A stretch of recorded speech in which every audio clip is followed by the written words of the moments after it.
from LaurieWrites.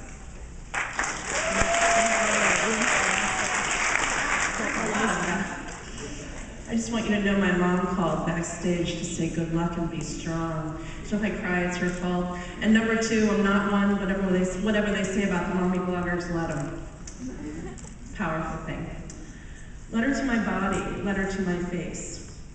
I keep getting stuck on this letter, this overwhelming need of an idea of addressing my whole body. There are so many things I could focus on, but I keep coming back to my face. She has physical and psychic seniority over the extra 40 pounds, the wonky ankle, the aggravating stretch marks, especially so because there aren't even any babies to blame them on, just cheeseburgers. Writing Dear Face feels too awkward, so it's more of an address in her general direction. A thank you note for 37 years of overtime employment from that random genetic moment in the womb, about 4 weeks in, so I understand, where she didn't fully fuse, shooting out into the world with a split lip and palate. She, unlike any other part of this body, takes the really sharp turns, reads the road signs, finds the empty parking spaces, answers the tough questions. The arms and legs, they just fall in line. There are no photos before the day at 6 weeks of age, when I went into surgery for the first time, when my hippie plastic surgeon in the American flag t-shirt sewed my lip together. Hospitals didn't take many, if any, photos of babies with facial differences then, although my mom said she wanted one. A nurse cried over her in her bed for my problems, enraging my 20-year-old mother. This was still, she said, her baby's face. But in the days before digital cameras and immediate records, before blogs and communities where people could inevitably find someone to share their story, and more importantly, before differences were more acceptable, it was better to wait until I was almost told to start snapping. My face fends off strange looks when people notice the irregularities, the scar at the midline of the lip and nose, the asymmetry that little kids can see when they look up from beneath. And believe me, they do. She's responsible for eye contact, important when you want people to see you, for the words you can say and the thoughts you think, and not focus on scar tissue from a genetic fluke that really is utterly manageable. It doesn't affect intellect or humor or skill of any sort. There is the matter of the loud snoring, which isn't fun, and the occasional whistle when I talk, which can be jarring because I can't do it in tune.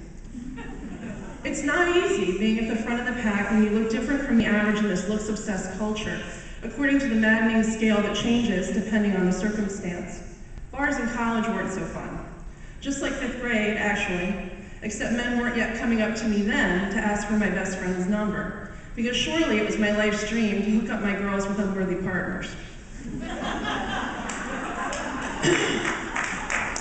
My face still watches and hears people call it a cleft lip, call it a facial difference, praying to God they don't call it a hair lip, because that still sounds so ugly. Beyond political correctness, it's just an old word, an unfortunate animal comparison that just didn't fit. My face became, all the same, a big talker, a hyperverbal life of the party. For not liking people looking at it much, I blabbed on and on from the time I could talk, encouraged by indulgent adults to share my thoughts, which didn't need any help coming out in the first place. As much as my face talked, though, it listened, paid attention, watched for the upcoming cars, for the people who didn't know any better, and for the many angels who've helped us along the road. She holds my head up every time I turn my eyes to the ground to avoid a straightaway glance, for the times I beg silently for someone to just look me in the eyes. She likes half and half and red wine, and has an unhealthy preoccupation with olives and brie. She watches people, subconsciously I'm sure, and this is really true, trace fingers over their upper lip absent-mindedly while they're talking to me, something that makes me smile now after years of self-consciousness. She has trouble still sometimes, though, after all these years, working with my brain to respond, to defend, to fight back, or to clarify. When a friend recently asked if I knew that Joaquin Phoenix was rumored to have a cleft lip and put the subject out there, I should have felt more solid than I did in saying that it was just a thing. And more power to him for making it in a looks-driven industry, guarding his decision to talk about it or not. When the girl I worked with in college asked me why in the world I wasn't going to have more work done, I shouldn't have felt the need to see a plastic surgeon immediately. I should have said forcefully that I was tired of being cut into and reshaped, that anesthetic terrified me, that I needed to relax into myself and love, or at least not hate, the face I already had, thanks. Instead, I probably went in the back and smoked a couple of cigarettes and cried in the car on the way home. 19, you know. When my grad school client, schizoaffective, no social filter, but still, ran up to me crying and said, "You have that thing on your face," I didn't really know what to say. I reached out to her and calmed her because I knew she didn't understand. Schizoaffective, no social filter, and was actually crying for me. But still, would everyone say it if they didn't know it wasn't okay? And when Connie said on the drive to Columbus that young nurse who took care of her husband had that problem, people do the quotes thing a lot. I had, so she married the first guy who asked, who turned out to be an alcoholic and wasn't that terrible, but still. She has this problem, the one you have, so she better marry the first guy who asked, right? I didn't. And when the man who loved me and whom I loved deeply years later told me that he wasn't sure at first that he could date me because he had a thing for symmetry, and my face really didn't fit the bill, I maybe shouldn't have been so understanding. Should have gotten up off the couch, left the room, the apartment, and the state. But I didn't. I cared too much, knew he did too, and that he was trying really hard to put truth out there in his misguided way, and it was time to either grab hold of it or stay stuck. So I put it in the bag, I kept such things inside, and instead made it an important conversation that somehow built a tenuous bridge between him and me, and managed somehow not to hate what I looked like and what I had to offer, much. Say it with me, hair lip, and then throw it away, that ugly, made-up label, along with the other stuff, the pounds and the wonky knee and the stretch marks.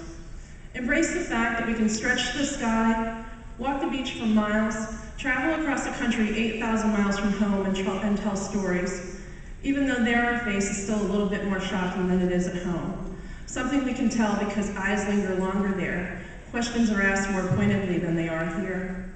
We can answer questions that aren't whispered and try to help people understand what it's like for a little girl to go under repeatedly, to be wheeled into operating rooms with her mom and dad just beyond the big green doors, where even though the kind reconstructive surgeon played classical music and sang to us while we went to sleep, it was still a lot like dying every time.